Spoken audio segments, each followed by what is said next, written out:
साल 2016 से लागू शराबबंदी कानून में क्या छूट मिलने वाली है? क्या इस कानून में संशोधन होने वाला है?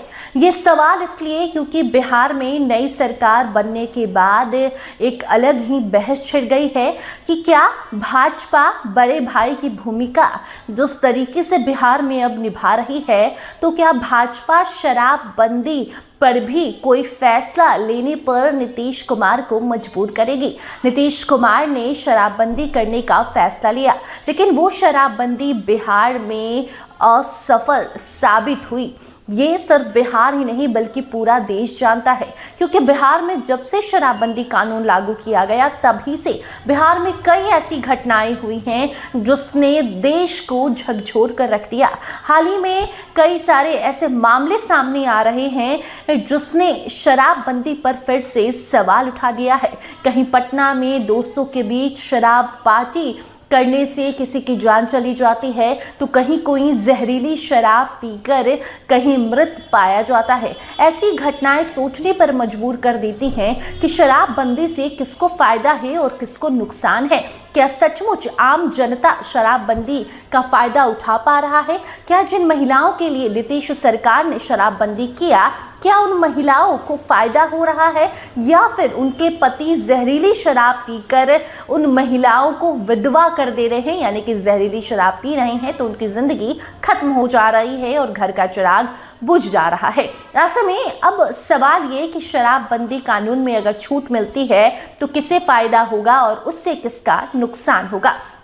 तो शराबबंदी के बाद जितने मामले आए वो किसी से छिपे नहीं हैं। सब जानते हैं, जग जाहिर है कि शराब बिहार में बिक रही है, शराब गलत तरीके से बेची जा रही है, जहरीली शराब बेची जा रही है, और इसीलिए अब इस पर समीक्षा बैठक होगी और जल्द ही सरकार इस पर कोई निर्णय लेने वाली है। इसके साथ साथ भाजपा जो है बड़ी पार्टी बिहार की बन गई है और भाजपा के नेता इतने तो समझदार हैं कि उनको मालूम है कि राज्य के लिए क्या सही है और क्या गलत, वो अर्थव्यवस्था की बात हो या फिर राज्य की जनता की बात हो। ऐसे में आपको बता दें कि अगर इस शराबबंदी में संशोधन होता है इस कानून में, और अगर इसमें शराबबंदी में छूट मिलती है, तो उससे सबसे ज्यादा नुकसान जो है वो उन लोगों को होगा जो गलत तरीके से, इलीगल तरीके से बिहार में शराब बेच रहे हैं। शराब के जो तस्कर हैं उनका नुकसान होगा, शराब जो जहरीली शराब बनाकर बेच रहे हैं उनको भारी नुकसान होगा,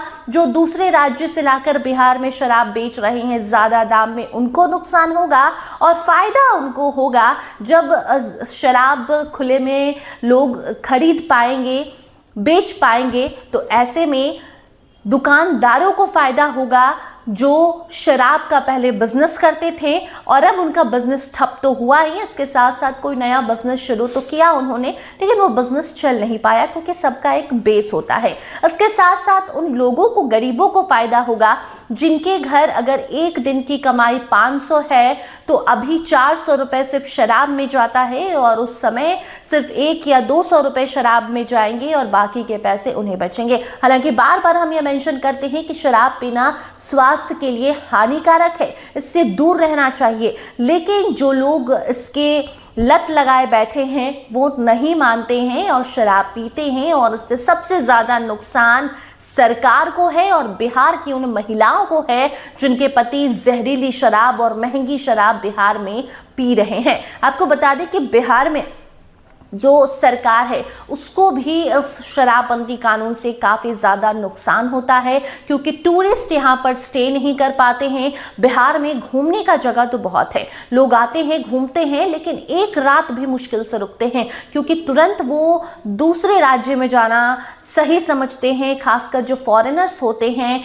वो शराब पीते हैं, और ऐसे में उनको बिहार में रह पाना उनके लिए मुश्किल हो जाता है और वो कहीं और चले जाते हैं। इसके साथ साथ न्यू ईयर पार्टी हो, क्रिसमस पार्टी हो या कोई भी ओकेजन हो, उस पर लोग बाहर जाना सही समझते हैं, बिहार में रहना सही नहीं समझते, जिससे बिहार सरकार की अर्थव्यवस्था हिली हुई है।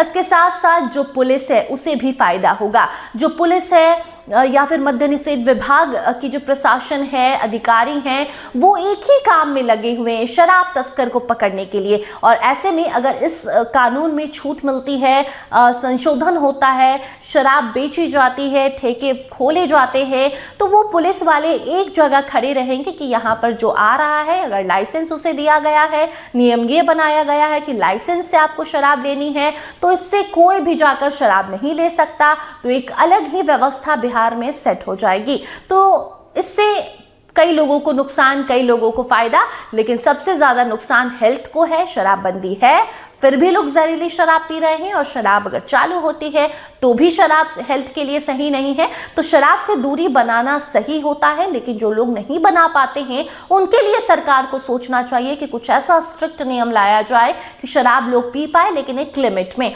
उसकी एक मात्रा रखी जाए कि एक दिन में आप इतनी शराब ले सकते हैं, एक हफ्ते में इतनी शराब ले सकते हैं। और जल्द ही सरकार उस पर समीक्षा करेगी, और जो लोग हैं, जो पीड़ित हैं, खासकर जो महिलाएं परेशान हैं, वो अपने शराबी पति से छुटकारा पा पाएंगी। क्योंकि या तो वो शराबबंदी कानून को स्ट्रिक्ट और नहीं किया जा सकता, क्योंकि 2016 से ये कानून लागू है, 2026 होने को है, 10 साल होना है। लेकिन इसमें अगर छूट दी जाती है तो महिलाएं जो है वो पुलिस के पास भी, कोई अगर उनके साथ कुछ गलत होता है, मारपीट होती है, तो जाकर वो बता पाएंगी, शिकायत कर पाएंगी। क्योंकि अभी महिलाएं भी डर जाती हैं कि हमारा पति शराब पीकर हमें मार रहा है, पीट रहा है, मारपीट हो रहा है घर में। पुलिस के पास जाएंगी तो सीधे पुलिस पति को जेल में डाल देगी, तो फिर घर का खर्चा कैसे चलेगा। तो सबसे जो ज्यादा नुकसान अभी है शराबबंदी में, गरीब लोगों को है, गरीब तबके लोगों को है, महिलाओं को है। और अगर शराबबंदी में छूट मिलती है तो फायदा भी उन्हें ही होगा, उसके साथ साथ सरकार को तो फायदा होगा ही। फिलहाल इस खबर में इतना ही। उस पर आपकी क्या राय है कमेंट सेक्शन में जरूर बताइए। देखते रहिए स्टार टीवी बिहार। धन्यवाद।